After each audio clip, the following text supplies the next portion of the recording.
Glória a Deus. Cumprimento a amada igreja com a paz do Senhor Jesus.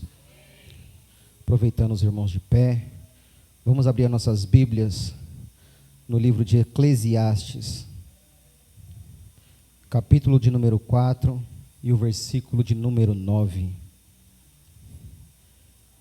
A minha tradução ela vai ser um pouco diferente de alguns, mas dá para acompanhar pelo projetor e todos nós entenderemos melhor esta palavra em nome de Jesus.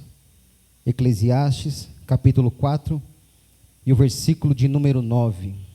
Quantos acharam, digam amém. Vamos estar lendo em nome de Jesus, que diz: é melhor serem dois que um, pois um ajuda o outro a alcançar o sucesso. Se um cair, o outro ajuda a levantar-se, mas quem cai sem ter quem o ajude está em sérios apuros. Da mesma forma, duas pessoas que se deitam juntas aquecem uma a outra. Mas como fazer para se aquecer sozinho? Sozinha a pessoa corre o risco de ser atacada e vencida, mas duas pessoas juntas podem se defender melhor. Se houver três, melhor ainda, pois uma corda trançada com 3 fios não arrebenta facilmente. Podeis assentar em nome de Jesus. Nesta noite, quero trazer para a igreja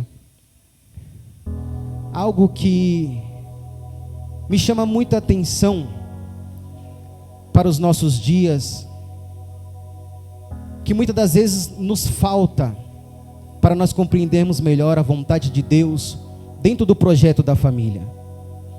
Porque muitas das vezes nós achamos que é só casar e está tudo certo.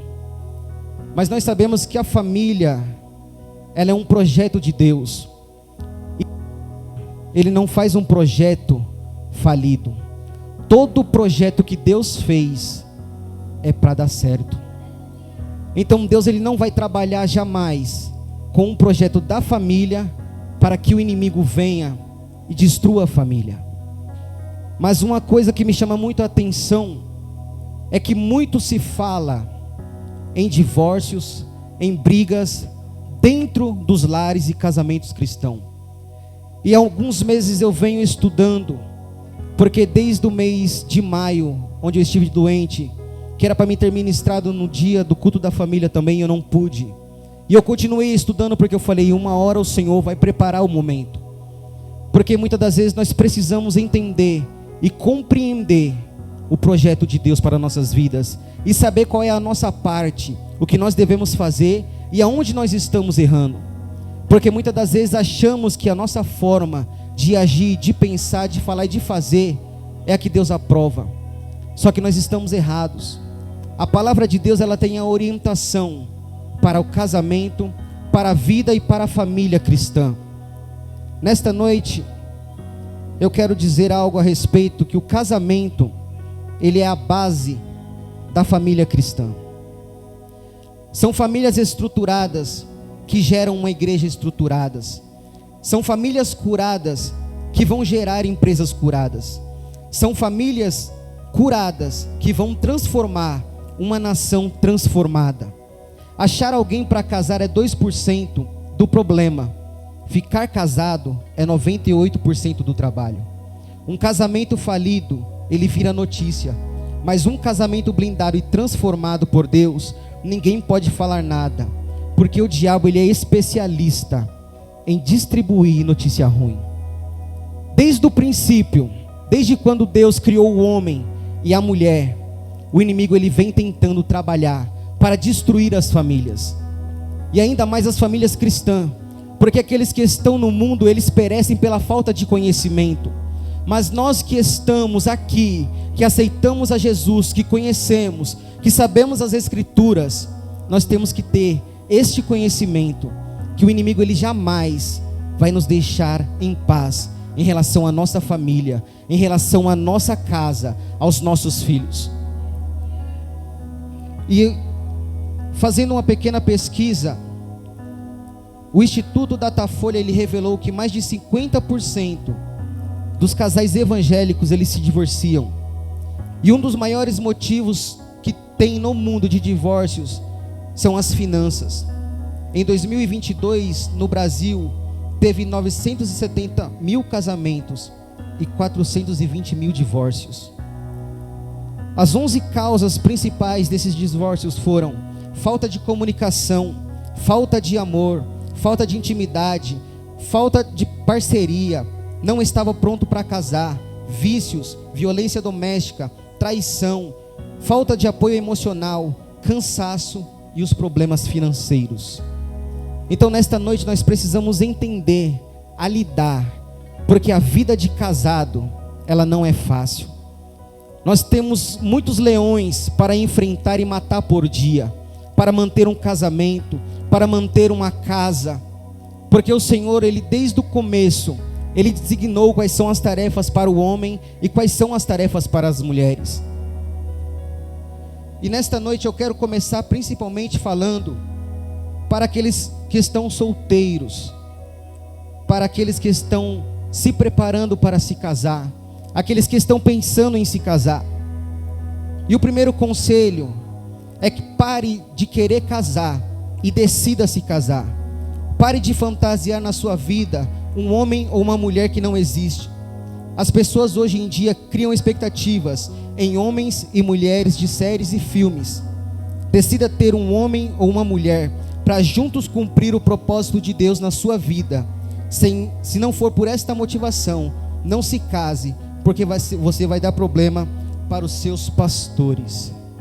Nós vemos muito hoje em dia pessoas que casaram sem entender, sem compreender, sem uma instrução, que começaram a ter problema dentro do casamento, começaram a ter problema no seu relacionamento com a esposa, com o esposo, com os filhos, e por não saber a quem recorrer, eles recorrem aos pastores. Acaba sobrecarregando os nossos pastores, porque ele tem que procurar aonde está na Bíblia para orientar a cada casal, a cada família. Segundo, se ame, torne-se a pessoa que você quer encontrar. Se você não for um bom ímpar, você nunca será um bom par. Tem pessoas que não suportam nem elas mesmas, aí casa e passa a chatice para o próximo.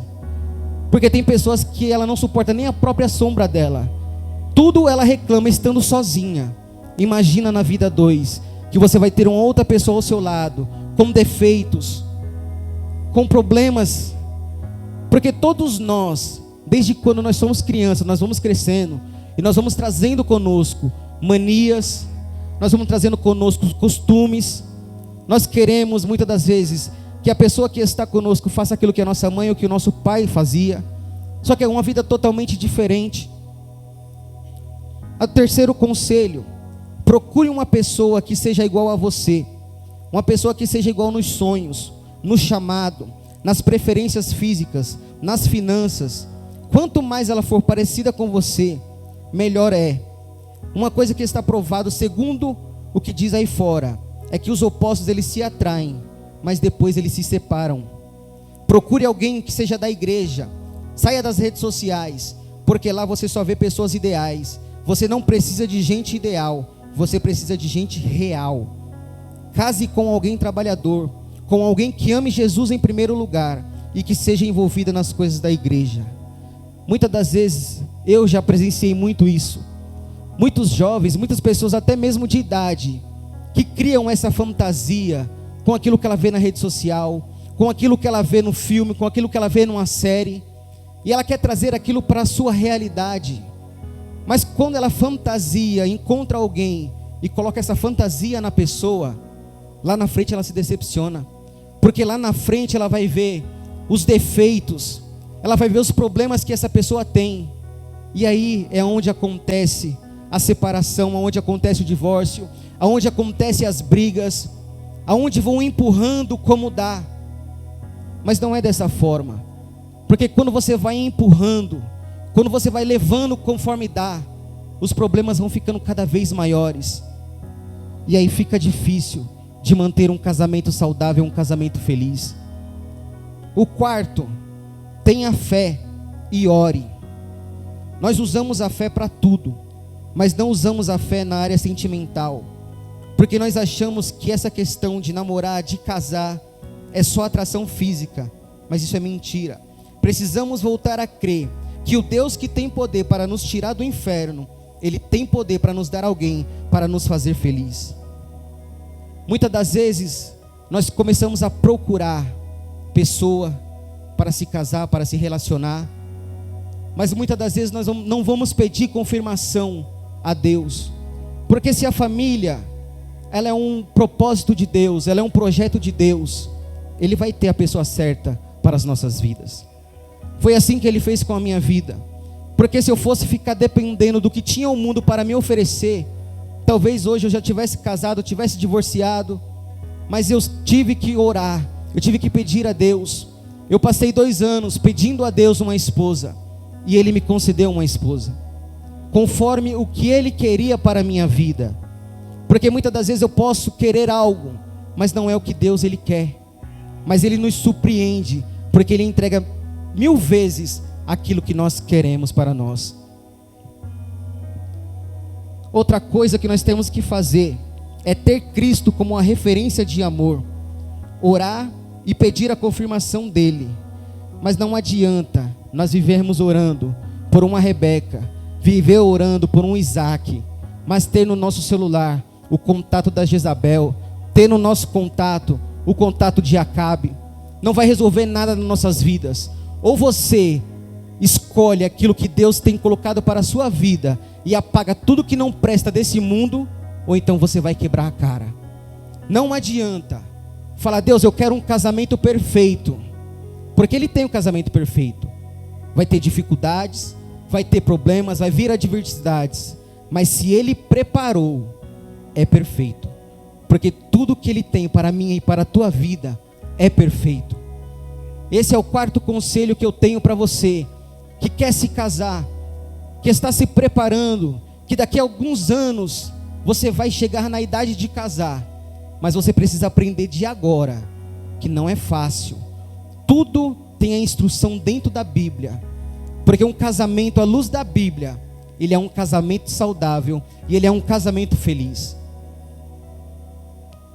Agora eu quero trazer aos casados e aos solteiros também, vão anotando aí em nome de Jesus, porque quando chegar a sua vez, você não vai poder falar que ninguém te avisou, você não vai poder falar que você não teve instrução, porque a palavra de Deus, ela é viva e ela é eficaz. Ela serviu ontem, ela serve hoje e ela vai servir no futuro para cada um de nós. Aos casados, você acha que vai dar conta do quê quando estiver diante do Senhor? Dos seus filhos, netos? Sim, mas eles não são seus. A pessoa que você vai dar conta diante do Senhor é da sua esposa. Jesus, Ele vai falar com você e Ele vai te perguntar: eu tirei ela da casa dos pais dela e entreguei a você, e o que você fez com ela? Está em Efésios 5:25 a resposta para isso.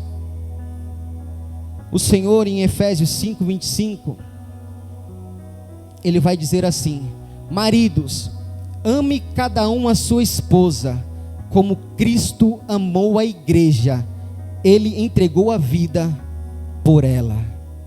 Se você pegou essa responsabilidade de tirar alguém da casa dos pais, você tem a responsabilidade de, no grande dia, apresentar ao Senhor, porque você não tirou uma mulher da casa dos pais para fazer ela sofrer, para fazer ela padecer. Você tirou ela para cuidar, para zelar, para amar, para respeitar, e você vai ter que dar conta ao Senhor, porque a palavra do Senhor, ela diz que deixará o homem, o pai e a mãe, e aí em seguida você tira a mulher da casa dos pais. Então você tem essa responsabilidade, você vai ter que dar conta diante do Senhor por ela, pela vida dela. Primeiro, respeite a individualidade do outro, aceite e acredite, e invista nos sonhos do outro. No meu caso, eu sou casado com a Aline, todo mundo sabe. Ela é a Aline, eu sou o Jardel.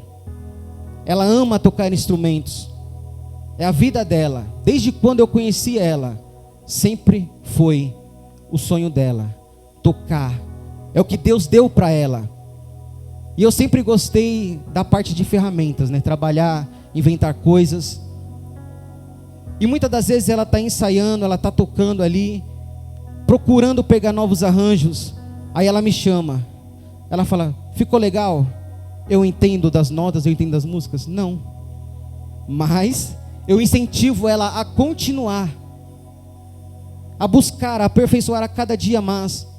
E da mesma forma, muitas das vezes eu preciso dela, mas ela não vai saber usar uma ferramenta porque é perigosa. Mas na hora de parafusar, na hora de travar, ela vai estar comigo me incentivando. E muitas das vezes ela não vai poder me ajudar, mas só de ela estar comigo, do meu lado, ela vai me inspirar, ela vai me ajudar a continuar aquilo que eu estou fazendo. Então invista, ajude o próximo, ajude a sua esposa, ajude o seu marido. Ela tem o chamado dela de tocar, e eu incentivo ela a praticar e a estudar. Eu tenho o meu chamado na palavra, e ela me ajuda. Muitas das vezes ela traz versículo, ela fala: olha isso aqui. Ela traz um tema para uma pregação. Então um ajuda o outro. Esse é o propósito de Deus para as nossas vidas dentro da família. Porque se a família ela é a base, o marido e a esposa eles têm que estar em comum acordo. Porque senão não vamos chegar a lugar nenhum. Se cada um quiser seguir o seu caminho, cada um for individual com a sua coisa: não, isso aqui é meu, eu resolvo, isso aqui é seu, é problema seu. Não, os dois têm que se ajudar, se incentivar, porque assim você vai progredir, você vai crescer, mas os dois vão crescer juntos, porque um ajudou ao outro. A segunda coisa, entenda que a felicidade da sua família é mais importante do que a sua felicidade pessoal. Não é sobre você. Casamento não é vamos todos nos ajuntar para fazer essa pessoa feliz. Não. A felicidade ela tem que ser algo que já vem na vida daquele que está casando. Quem está casando para fazer alguém feliz, porque já encontrou felicidade no Deus Todo-Poderoso. E se Cristo ele te completa, você vai completar a pessoa que está casando. Você vai cuidar dela para apresentar ela no grande dia para Ele. Provérbios 19:14. Os pais deixam casas e riquezas como herança para os filhos, mas apenas o Senhor pode dar uma esposa prudente. Então entenda que acima da sua felicidade pessoal, a felicidade da sua esposa, a felicidade dos seus filhos, ela vem em primeiro lugar. Não adianta você querer só ser feliz e não pensar na sua família, não pensar nos seus. Terceiro passo, suportar os maus momentos e eternizar os bons momentos. Pare de olhar os defeitos e esqueça os julgamentos. Esqueça tudo de ruim e guarde o que é bom. Lembre-se do primeiro beijo, do dia do seu casamento, do nascimento do seu primeiro filho. Lembre-se disso. Jamais compare o seu cônjuge com outra pessoa. Glória a Deus. Se ele está gordo ou se ele está magro, se ela tem celulite ou não, mas ela é a sua esposa. Por que a minha mulher, ela é melhor que todas as outras? Porque ela tem uma coisa que as outras não têm. Ela é a minha esposa. Então eu tenho que ter olhos somente para ela. Não adianta eu sair por aí olhando, porque se eu pedir ela para Deus, eu tenho que olhar somente para ela. Para o mundo aí fora, para as outras, eu tenho que ser cego. Porque se você escolheu uma pessoa, você tem que ter olhos somente para ela e esquecer o mundo inteiro que tem aí fora. Esqueça o passado, viva o presente e planeje o futuro. Quarto passo, perdoe. Se não houver perdão, paciência e fidelidade, um casamento só se sustenta com o perdão. E o seu cônjuge que suporta as suas chatices, seu nervosismo, as suas birras. É somente a sua esposa, é somente o seu esposo que vai suportar tudo isso. A roupa que você quer lavada, passada do seu jeito, é ela que vai suportar. A comida feita do seu jeito, é ela que vai suportar. Você reclamando do trabalho, é ela que vai suportar. Então você tem que sempre perdoar, porque nós temos costumes, nós temos mania, mas nós temos que sempre perdoar, principalmente nós homens, porque os bichos é bruto, mas nós temos sempre que estar um passo à frente. Você acordou de manhã, fale que a sua esposa ela está linda, fale que a ame, mas já peça perdão, porque você sabe que lá na frente você vai fazer alguma coisa que vai magoar, que vai chatear, mas você já tem que estar um passo à frente. Peça perdão sempre. Isso serve para os dois, não somente para o homem. Eu dei o exemplo do homem porque a gente é mais bruto, mas nós temos que aprender com a Bíblia como que nós devemos amar e respeitar as nossas esposas. Agora, para as mulheres, Deus deixou alguns requisitos na Bíblia. E os homens já vão preparando o peito aí, que já vem a pedrada mais forte em nome de Jesus. Ame o seu marido como ele é. Tito 2,4. Assim poderão orientar as mais jovens a amarem os seus maridos e aos seus filhos. Ame o seu marido como ele é. Porque a mãe, ela vai amar porque é filho. O amigo vai amar por conta da condição que ele tem, por conta do dinheiro, por conta das posses. Mas você tem que amar pelo que ele é. Você vai conhecer ele com todos os defeitos, com todas as qualidades, mas você tem que amar por quem ele é. Respeite o seu esposo e note-o com admiração. Efésios 5:3. E a mulher trate o marido com todo respeito.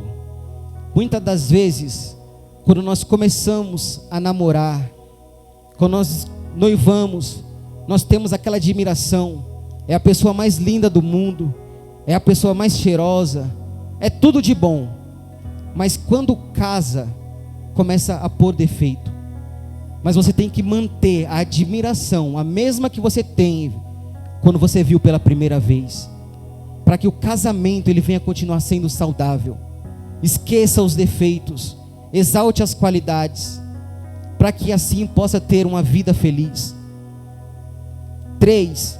Seja auxiliadora. Gênesis 2:18. Deus ele disse: não é bom que o homem esteja só, farei para ele uma auxiliadora semelhante a ele. Se é semelhante a você, é uma pessoa que tem defeito, é uma pessoa que tem qualidade, é uma pessoa que tem vontade, mas o Senhor ele colocou ela do seu lado para te ajudar, para te auxiliar em tudo o que você precisa.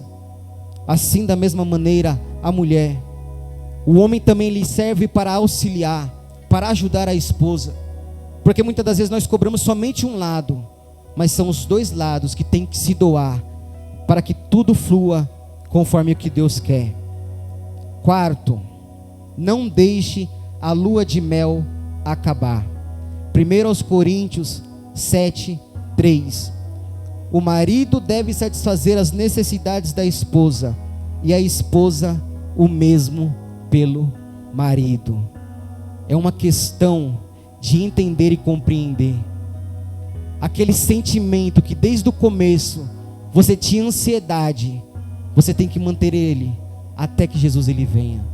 Porque o casamento, ele é até que a morte o separe.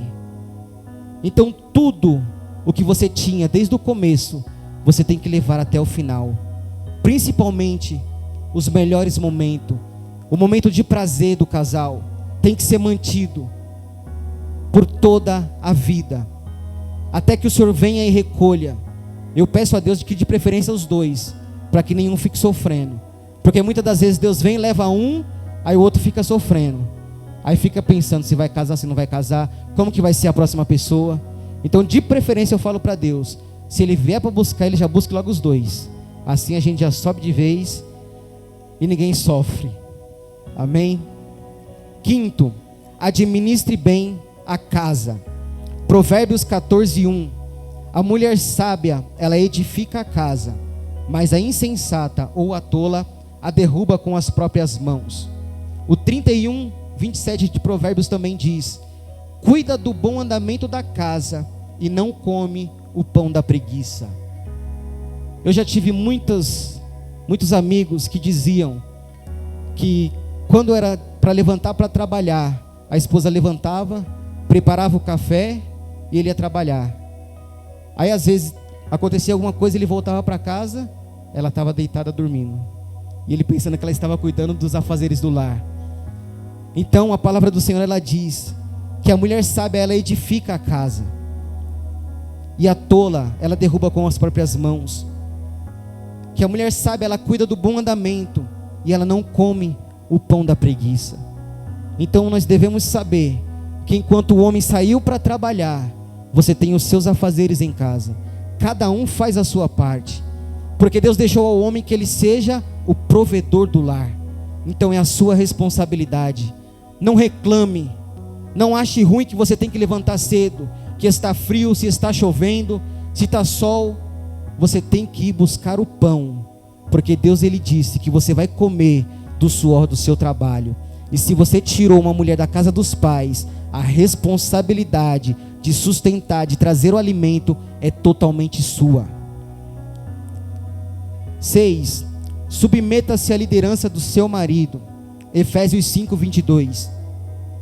A esposa sujeite-se cada um ao seu marido, como ao Senhor, pois o marido é o cabeça da esposa, como Cristo é o cabeça da igreja. Então você tem que se sujeitar. Sujeitar é compreender que você depende dele. Ele te tirou da casa dos seus pais, onde você dependia muitas das vezes do seu pai, da sua mãe, para trazer o alimento, e agora você depende do seu esposo. Então a palavra sujeitar-se, ela traz esse significado: entender que você depende do seu marido, e que ele é o cabeça da casa, como Cristo, ele é o cabeça da igreja. Amém? Aos esposos, agora é a nossa vez. Eu já peguei a minha porção, mas vou continuar pegando. Primeiro, ame a sua esposa com amor voluntário, com amor incondicional e sacrificial. Demonstre seu amor falando que a ama, através do cuidado espiritual e social. Cuide da vida espiritual dela. Mateus 18:19. Glória a Deus. Minha visão não está muito legal não. Também lhes digo que se 2 de vocês concordarem aqui na terra a respeito de qualquer coisa que pedirem, meu Pai no céu os atenderá. Então você tem que cuidar da vida espiritual dela. Você tem que orientar ela, ajudar ela na vida espiritual. Terceiro, dando o devido valor acima dos filhos, dos parentes e dos amigos. Essa leitura está em Marcos 10:8. Você tem que tratá-la com carinho. Beijos e abraços são necessários a serem atendidos. Colossenses 3:18. Ter tempo para ela, consultá-la antes de tudo, incluir ela em seus projetos e ideias, gastar dinheiro com ela e suprir as suas necessidades. Marcos 10:8. Porque tem muitos homens que primeiramente eles querem o seu prazer, o seu lazer, e a mulher, ela fica em casa. Ele acha que porque ele trabalha, ele tem direito de gastar, de fazer da forma que ele bem quer, e esquece de pensar no lado da mulher. Mas nós temos que saber que nós temos necessidades para suprir com as nossas esposas. Nós temos que ter tempo para elas. Nós temos que ter tempo para entender o que elas querem, o que elas necessitam. Sexto, cuidar das pequenas coisas e colaborar nas tarefas do lar. Isaías 41:6. Cada um encoraje o seu amigo dizendo: seja forte. Muitas das vezes os maridos, eles acham que porque saem de segunda a sexta ou de segunda a sábado para trabalhar, quando é o final de semana, ele tem que ficar deitado e a mulher tem que levar água de coco para ele na cama. Mas não, você tem que levantar cedo também, e você tem que ajudar a sua esposa a preparar o café, a preparar o almoço, porque ela passa a semana inteira também cuidando da casa, cuidando dos filhos, limpando, lavando. Aguenta você quando você chega cansado reclamando. Aí quando chega no final de semana só você merece o descanso. Não, um tem que ajudar o outro nas tarefas do lar. Porque se um ajudar o outro, os dois vão ter tempo para descansar, para desfrutar, para o lazer, para o amor, para viver a vida do casal. Então ajude a sua esposa, ajude o seu marido, seja compreensivo, faça um esforço, por mais cansado que você esteja, para ajudar a sua esposa. Glória a Deus.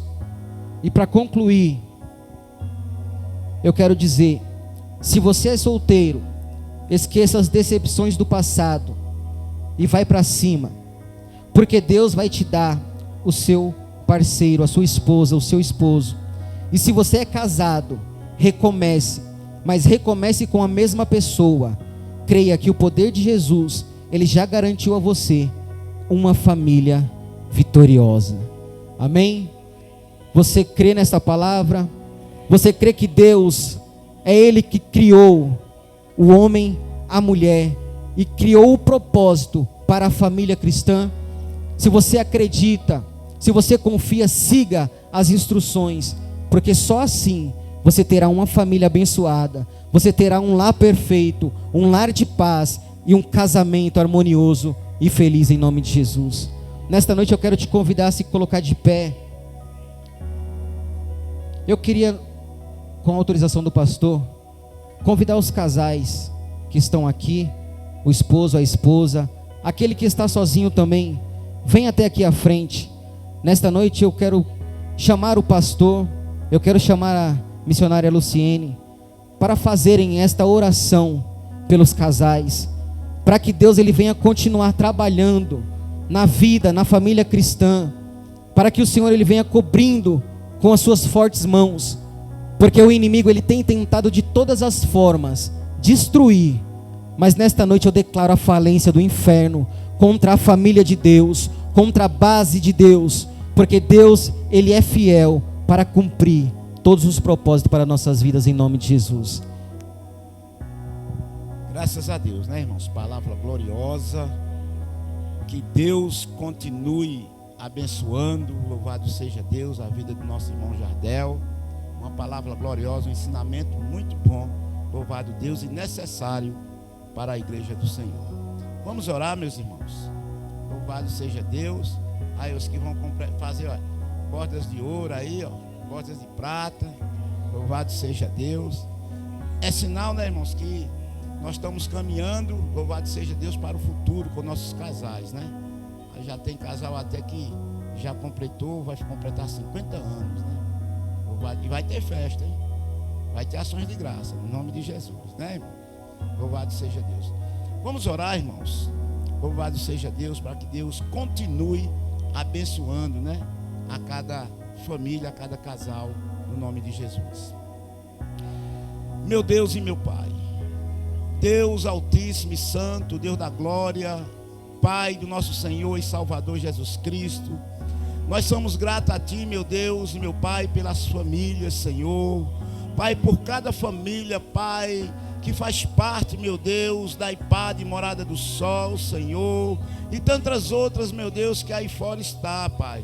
Mas família, meu Deus, é um projeto de Deus, é uma instituição, meu Deus, criada por Deus desde o início, Pai eterno. Por isso, meu Pai, nesta noite, eu quero abençoar, meu Pai, os casais, Senhor, que aqui estão, Senhor, aqueles, Pai, que não pôde estar aqui nesta noite, mas visita, meu Deus, de uma forma especial, Senhor, que haja paz, que haja alegria em cada lar, Senhor, que haja a presença de Deus, que haja, meu Deus, harmonia, união entre as famílias, Pai eterno. Deus, que a Tua presença, Deus, seja, Pai, notória na vida, meu Deus, de cada casal, na vida, meu Deus, de cada família. Meu Deus, alcança, Pai, aquela família, meu Deus, que o esposo ainda não é crente, que não aceitou Jesus, mas, Pai, visita, Pai, dá essa alegria à tua serva, meu Deus. Também aquela família que a esposa, Pai, não aceitou Jesus, mas traz ela, meu Deus, para a tua presença, meu Deus, para a felicidade do casal, meu Deus, ser melhor, Pai, porque com Jesus, meu Deus, tudo é melhor, Pai eterno, Deus de bondade, Deus da glória. Continua, meu Deus, dando saúde, meu Pai, aos casais. Continua, meu Deus, dando sabedoria, meu Deus, para cada esposa, para cada esposo, meu Pai, nesta noite, Senhor, para que eles venham reger, meu Deus, a família, Deus, na tua direção, porque na tua direção, Senhor, a felicidade, a progresso e a prosperidade. Deus, eu abençoo, Pai, nesta noite, a cada casal, a cada família, Senhor, em o nome de Jesus. Amém e graças a Deus. Vamos dar uma salva de palmas para Jesus nesta noite. Louvado seja Deus. Que maravilha.